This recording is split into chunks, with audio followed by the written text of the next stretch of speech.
Let's say you are somewhere overseas and you actually want free Wi-Fi. Well, this is what will happen to you then. So with these new systems, you actually got to get a code to get Wi-Fi. So you scan your boarding pass, scan it, and then a code pops out. But what if you have 2 boarding passes? What happens then? It asked me for my boarding pass. I scanned my boarding pass and I got a unique code that allowed me to access the airport Wi-Fi. I did a little experiment. I scanned my boarding pass at multiple stations just like this around the exact same airport. Guess what it gave me? The exact same unique identifier. And then whenever I went to buy something, they asked me for my boarding pass.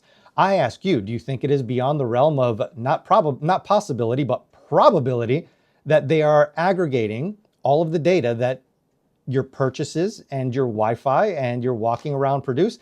I think they're gathering all that stuff. So whether it's the restaurant, the cashless store, the duty-free, the Wi-Fi thing, they're aggregating all of this data.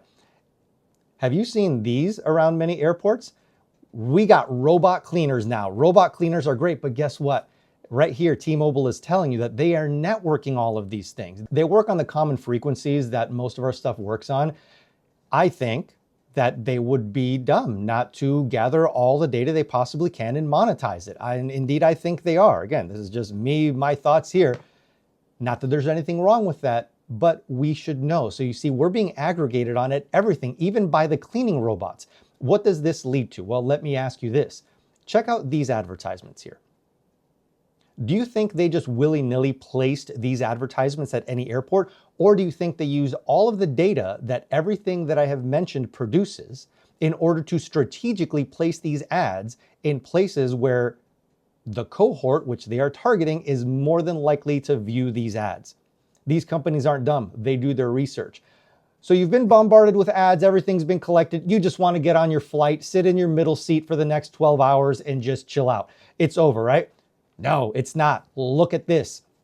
So you can opt out of these facial recognition boarding passes according to the documentation.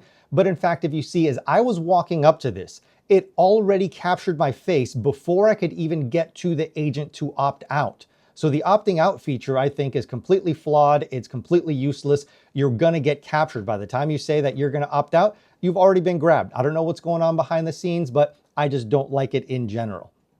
And now you're finally on the plane after giving up pretty much everything to a million different systems. And if you even try to connect to Wi-Fi in the plane, we know what's going to happen. So we'll have a whole other discussion on that one. If you want to know how I deal with all of this stuff, give me a call, because obviously you're here because you know me, or you clicked the wrong button.